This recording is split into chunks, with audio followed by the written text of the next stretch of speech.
Guys, this is Abhijeet from Naresh tutorials.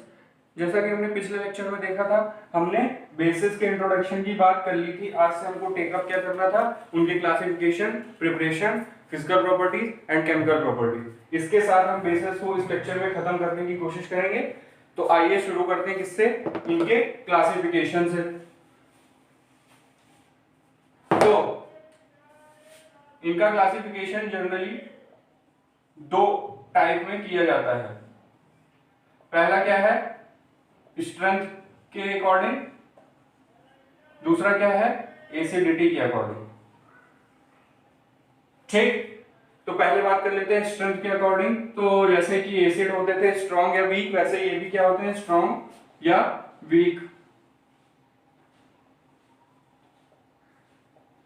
Strong क्या, ये जल्दी से वाटर के साथ आयनाइज होके OH नेगेटिव प्रोड्यूस करने की कोशिश करेंगे, फास्टेस्ट।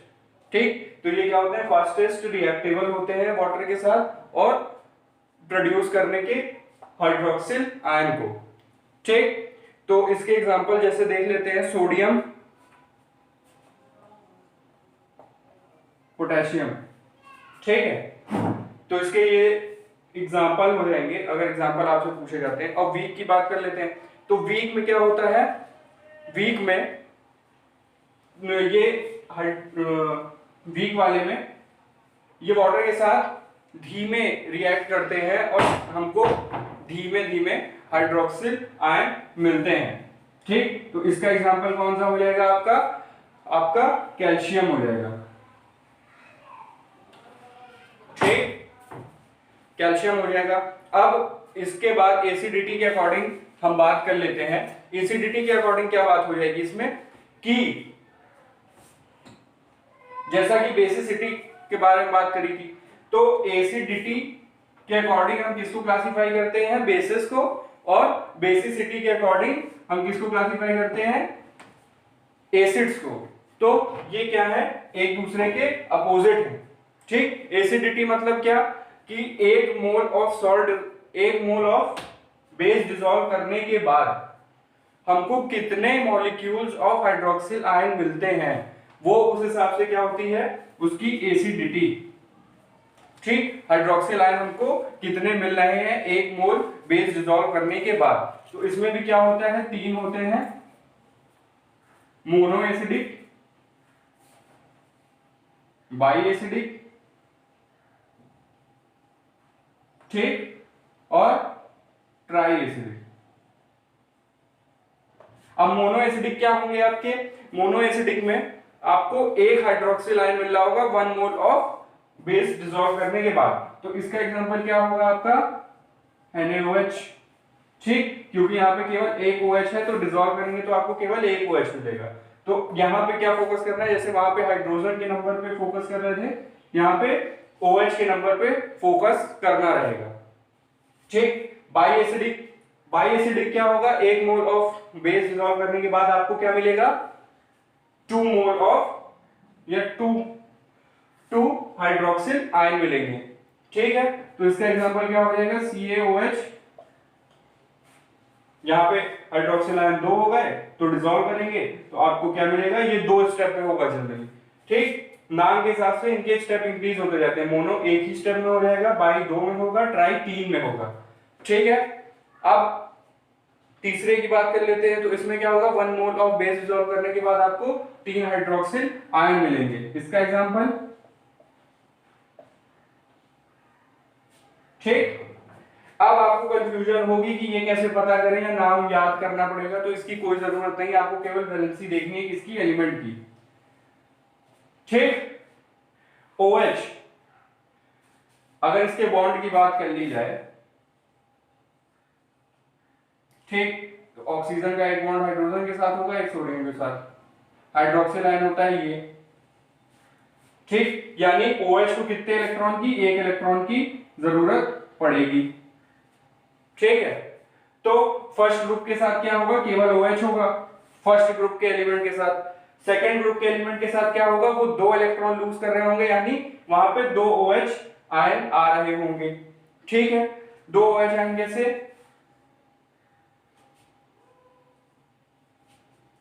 ऐसे,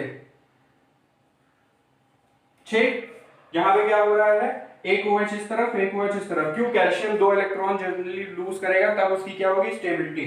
तो OH को क्या चाहिए, केवल एक, और कैल्शियम लूज कितने कर रहा है, 2, तो यानी हाइड्रोक्सिल आयन कितने आएंगे यहाँ पे, 2, तब ये क्या होगा, स्टेबल हो जाएगा। ठीक, उसी तरह थर्ड ग्रुप के साथ क्या होगा, 3 हाइड्रोक्सिल आयन आएंगे। ठीक, क्योंकि थर्ड ग्रुप के एलिमेंट 3 इलेक्ट्रॉन लूज करते हैं। तो इसी हिसाब से एसिड के कैरेक्टर में भी होता है। केमिकल बॉन्डिंग में हमने ये ब्रीफ डिस्कशन किया था कि बॉन्डिंग कैसे होती है। तो यहां पे केवल बॉन्डिंग को ध्यान में रखना है और समझते चलना है। ठीक है, अब क्लासिफिकेशन की बात हो गई, अब बात कर लेते हैं किसकी, प्रिपरेशन की।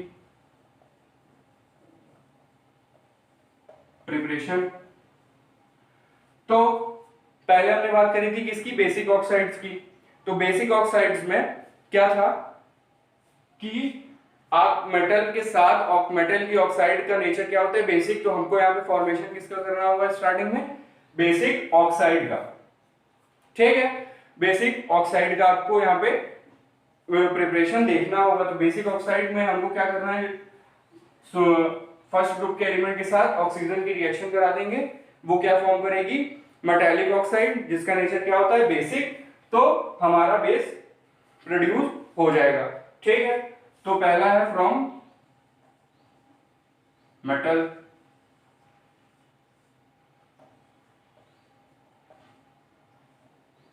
ठीक। अब यहां पे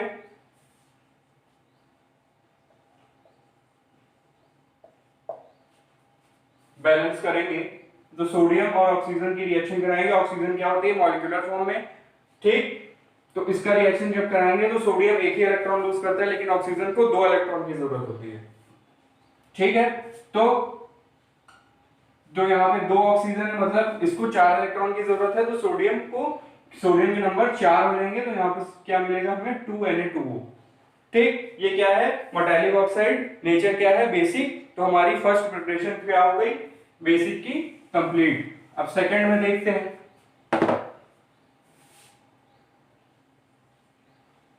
सेकंड में हम कैसे प्रिपरेशन करेंगे, action of water on reactive metals. Reactive metals क्या होते हैं, जो हमारे फर्स्ट ग्रुप के एलिमेंट्स होते हैं, फर्स्ट ग्रुप के, उनकी रिएक्टिविटी हाई होती है। जैसे 17 ग्रुप के एलिमेंट्स की रिएक्टिविटी हाई होती है नॉन मेटल के केस में, तो हमारे मेटल के केस में फर्स्ट ग्रुप के एलिमेंट्स की रिएक्टिविटी हाई होती है। ठीक, तो reaction of reactive metal with water, ये हो गया आपका। तो अब देखते हैं इसमें कैसे होगा।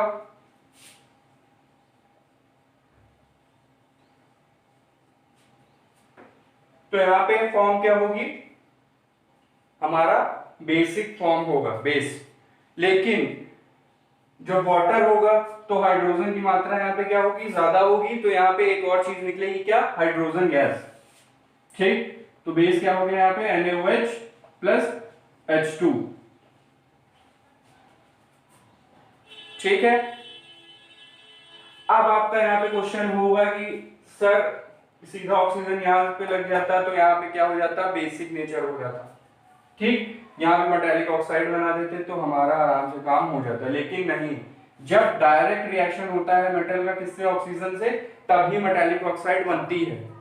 ठीक है, ऐसा नहीं है कि आप अपने मन मुताबिक रिएक्शन करा लेंगे, उनकी कंडीशंस अलग होती हैं, तो कंडीशन के हिसाब से हमें देखना पड़ेगा। तो लेकिन जब डायरेक्ट ऑक्सीजन के साथ ही रिएक्शन करेंगे तभी आपका क्या फॉर्म होगा, मेटालिक ऑक्साइड, नहीं तो हाइड्रोक्साइड ही फॉर्म होता है। क्योंकि वाटर किसमें ही टूटता है, एक H+ में और एक OH- में। ठीक है, तो ये हो गया आपका सेकंड प्रिपरेशन। अब तीसरे में क्या करेंगे, तीसरे में हम करेंगे metallic oxide plus water, metallic oxide plus water.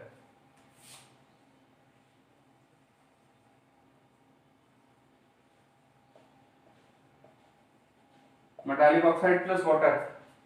ठीक है, तो फिर हम फर्स्ट वाला केस ले लेते हैं, कौन सा, जिसमें हमने बनाई थी Na2O। इनका वाटर से रिएक्शन करा देंगे तो हमें क्या मिलेगा, NaOH तो मिलना ही है, प्लस क्या मिलेगा, प्लस आपको मिलेगा क्या, कुछ नहीं यहां पे।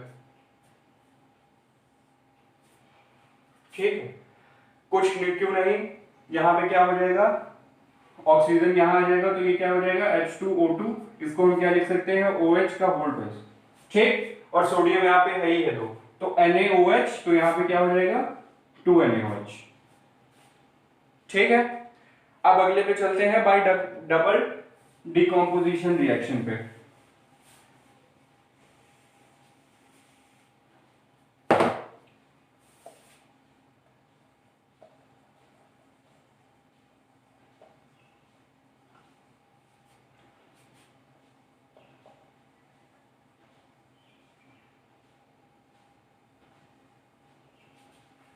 ठीक है, डबल डिकम्पोजिशन या डबल डिकम्बिनेशन रिएक्शन नाम होता है इसका। इसमें क्या होगा, इसमें एक लेंगे हम क्या, सॉल्ट, जैसे FeCl3, उसका रिएक्शन किससे कराएंगे हम, बेस से, जैसे NaOH से।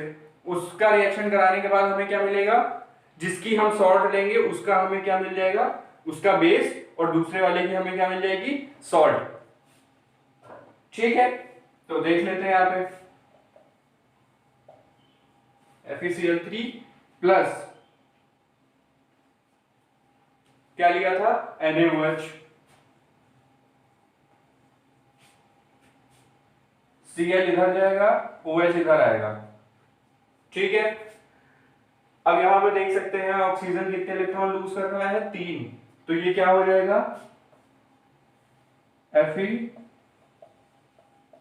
प्लस, बैलेंस करने के लिए आपको क्या करना पड़ेगा, यहाँ पे 3 से मल्टीप्लाई करना पड़ेगा, तो यहाँ पे आपको क्या मिलेगा, 3 NaCl।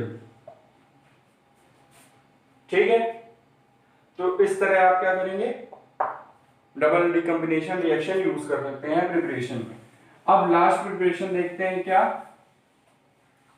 लास्ट प्रिपरेशन में हम देखेंगे action of oxygen plus metal sulphide. Metal sulphide फिर से याद दिला दूं आपको, जिसमें मेटल के आगे सल्फर एटम जुड़ा होता है। ठीक है, तो यहां पे देख लेते हैं एक्शन ऑफ ऑक्सीजन, ठीक, यानी अब यहां पे क्या होगा,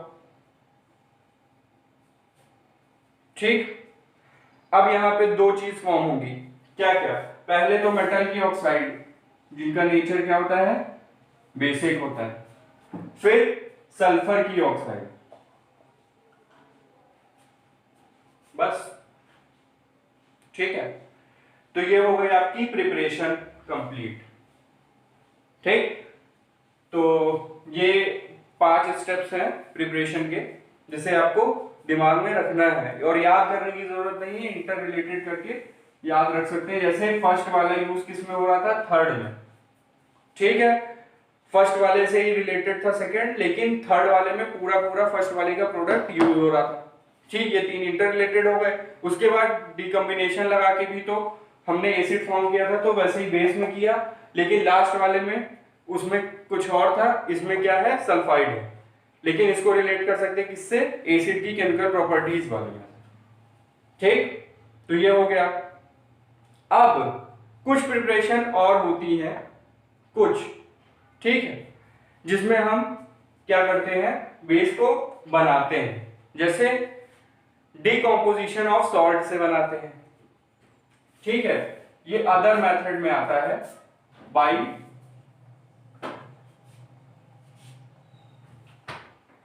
decomposition of salt. Decomposition of salt में क्या होगा, मान लीजिए CaCO3 क्या है, सॉल्ट है, तो इसमें हम क्या करते हैं, एक मेटालिक सॉल्ट लेते हैं, उसमें से हम क्या करते हैं, इसको हीट करेंगे, तो हीट करने पे क्या होगा, हमें क्या मिलेगी, मेटालिक ऑक्साइड मिलेगी, जिसका नेचर होता है बेसिक, और कार्बन डाइऑक्साइड मिल जाएगी। ठीक है, तो जैसा सॉल्ट ले रहे होंगे वैसी क्या गैस इवॉल्व हो रही होगी। अगर हम मान लेते हैं यहाँ पे CaSO4 ले लेते तो यहाँ पे SO2 इवॉल्व हो रही होती।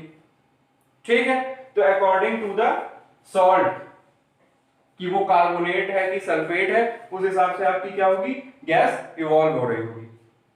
ठीक, फिर एक और मेथड आता है जो केवल NaOH के प्रिपरेशन के लिए यूज किया जाता है, फॉर NaOH प्रिपरेशन ओनली। ठीक है, केवल NaOH की प्रिपरेशन के लिए यूज किया जाता है। इसमें क्या करते हैं, पहले तो सोडियम की सॉल्ट ले लेते हैं Na2CO3, फिर क्या करते हैं, कैल्शियम की सॉल्ट ले लेंगे, या सॉल्ट नहीं बेस ले लेंगे। ठीक,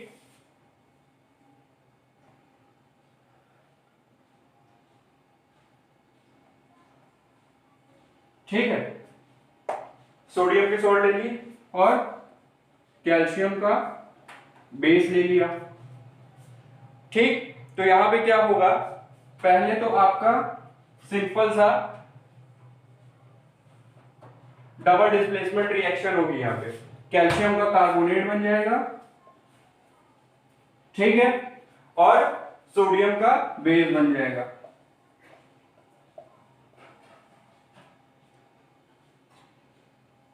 ठीक, सोडियम का बेस बन जाएगा। ठीक है, इसे हम बोलते हैं क्या, स्लेक्ड लाइन। ठीक है, स्लेक्ड लाइन। और ये जो नीचे का एरो शो कर रहा है ये क्या है, प्रेसिपिटेट है। जो क्या होता है, सॉल्युबल नहीं होता है। जब रिएक्शन आप करेंगे तो ये क्या होगा, बीकर में नीचे जाके इकट्ठा हो जाता है। ठीक है, और ऊपर ऊपर आपको क्या मिल जाएगा, NaOH का बेस। अब बात आती है कि NaOH ही क्यों बनाना है। तो जैसा कि मैंने बताया कि फर्स्ट ग्रुप वाले क्या होते हैं, मेटल रिएक्टिव होते हैं, तो उनका बेस भी क्या होगा, रिएक्टिव होगा। तो हमारा क्या मेन एम है, हमें हाइड्रोक्सिल आयन जल्दी से जल्दी प्रोड्यूस करना है। तो जल्दी जल्दी कौन प्रोड्यूस कर पाएगा, जो हमारे फर्स्ट ग्रुप के बेसिस होंगे। इसलिए हमें NaOH की प्रिपरेशन की जरूरत पड़ती है, जहां पे हमें जल्दी हाइड्रोक्सिल आयन प्रोड्यूस करना होता है। ठीक है, तो इसकी रिएक्टिविटी भी क्या होती है, ज्यादा होती है। ठीक है, बेसिस में। अब अमोनियम सॉल्ट की बात कर लेते हैं, NH4OH की, फॉर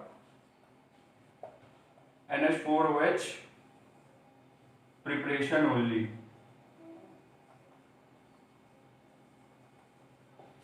ठीक है, केवल NH4OH के प्रिपरेशन के लिए इसको यूज करेंगे। अब इसकी प्रिपरेशन में क्या करते हैं, अमोनिया का रिएक्शन वाटर के साथ करा देंगे तो हमें सिंपली क्या मिल जाएगा, NH4OH। अमोनिया क्या होती है, NH3 प्लस वाटर। ठीक है, एक हाइड्रोजन इधर गया, बचा क्या, OH, वो अटैच हो गया तो क्या मिलेगा, NH4OH।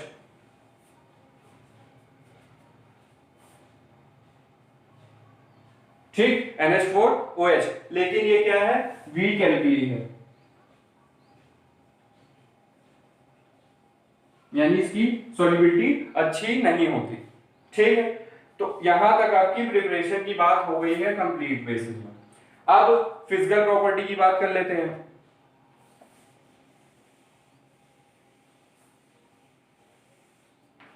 फिजिकल प्रॉपर्टीज, तो फिजिकल प्रॉपर्टी में पहला आता है आपका, इसका टेस्ट कैसा होता है, बिटर होता है, बिटर टेस्ट। ठीक, दूसरे में क्या आएगा आपका, लिटमस को किस में कन्वर्ट करता है, रेड टू ब्लू। ठीक है, यानी colour of indicator turns, litmus में रेड टू ब्लू हो जाता है। मिथाइल ऑरेंज का, ठीक, और फेनोल्फथलीन का।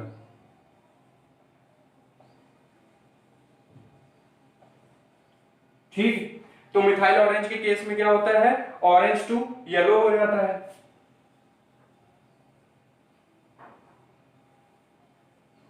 और फेनोल्फथलीन के केस में तो फेनोल्फथलीन क्या होती है, कलरलेस होती है, लेकिन इसका कलर कैसा हो जाता है आपका, पिंक हो जाता है, यानी कलरलेस टू,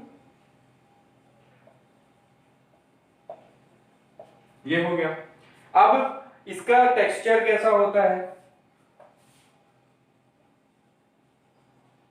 टेक्सचर आपका क्या होता है, बहुत ही सॉफ्ट होता है। सॉफ्ट मतलब सोपी, ठीक, सोपी, सोप होगा तो वो क्या होगा, स्लिपरी भी होगा,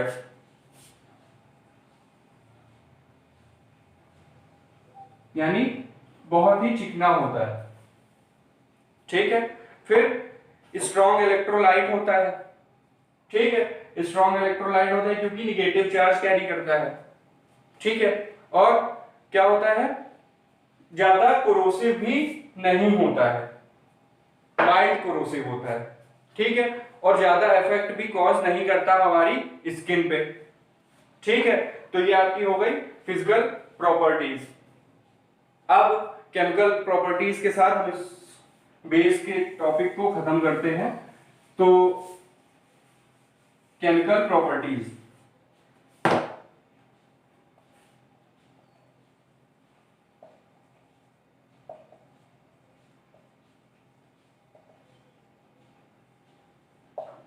केमिकल प्रॉपर्टीज पहला आता है रिएक्शन विद CO2।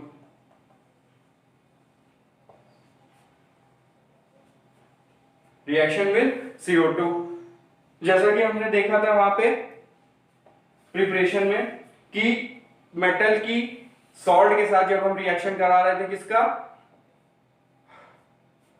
मेटल की सॉल्ट के साथ हम रिएक्शन करा रहे थे हमारा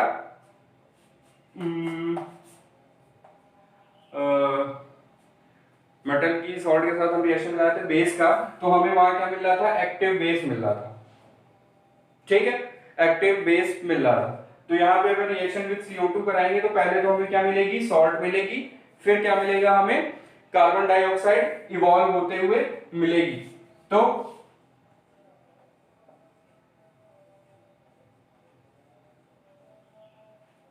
इसकी रिएक्शन अगर हम देखें तो हमें क्या मिल रहा है, ठीक है, ये मिलेगा, और क्या मिलेगा, HCO3।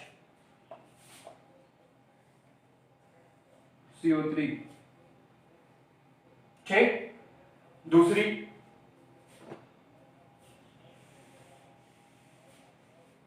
अब किसके साथ रिएक्शन कराएंगे, एसिड के साथ।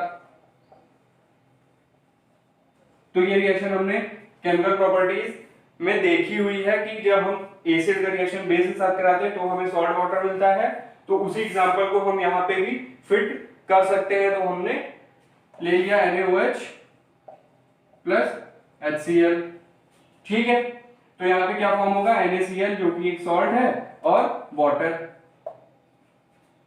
ठीक, तो ये इस रिएक्शन का दूसरा नाम क्या है, न्यूट्रलाइजेशन रिएक्शन। अब तीसरी रिएक्शन की बात कर लें तो reaction with salts, reaction with salts of heavy metal.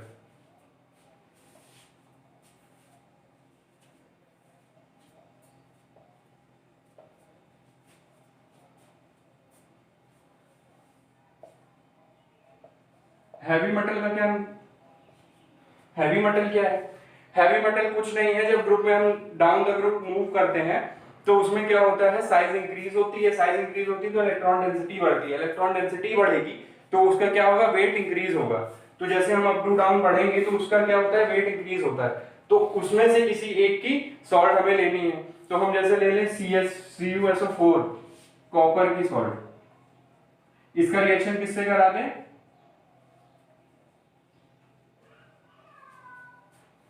तो हमें क्या मिलेगा, NaOH ले लें या NH4OH ले लें। OH, तो NH4OH के साथ जब इसकी रिएक्शन कराएंगे तो हमें क्या मिलेगा, ठीक है। और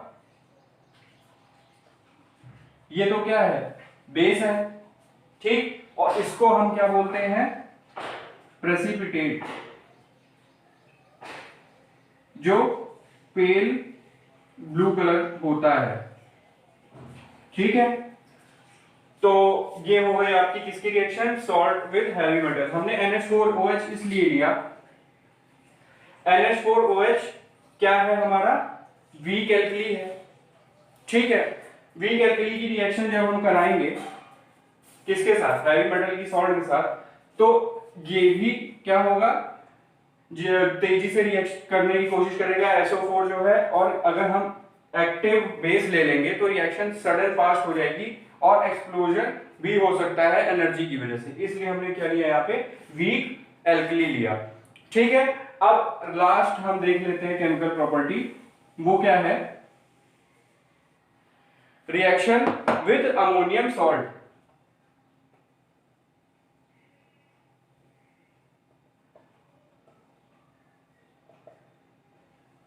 रिएक्शन विद अमोनियम सॉल्ट, इसमें क्या करेंगे, अमोनियम की एक सॉल्ट ले लेंगे, उसकी रिएक्शन किससे कराएंगे, एक्टिव बेस के साथ। अब यहां पे एक्टिव क्यों लेंगे, क्योंकि अगर अमोनियम की सॉल्ट होगी ये, ठीक, ये क्या है, ये क्या है, वीक है, तो रेट ऑफ रिएक्शन बहुत कम हो जाएगी अगर हम वीक बेस ले लेंगे। तो यहां पे क्या लेंगे, NaOH, इसकी रिएक्शन करा देंगे, तो हमें क्या मिलेगा, पहले तो NaCl, फिर वाटर, फिर क्या मिलेगा, NH3,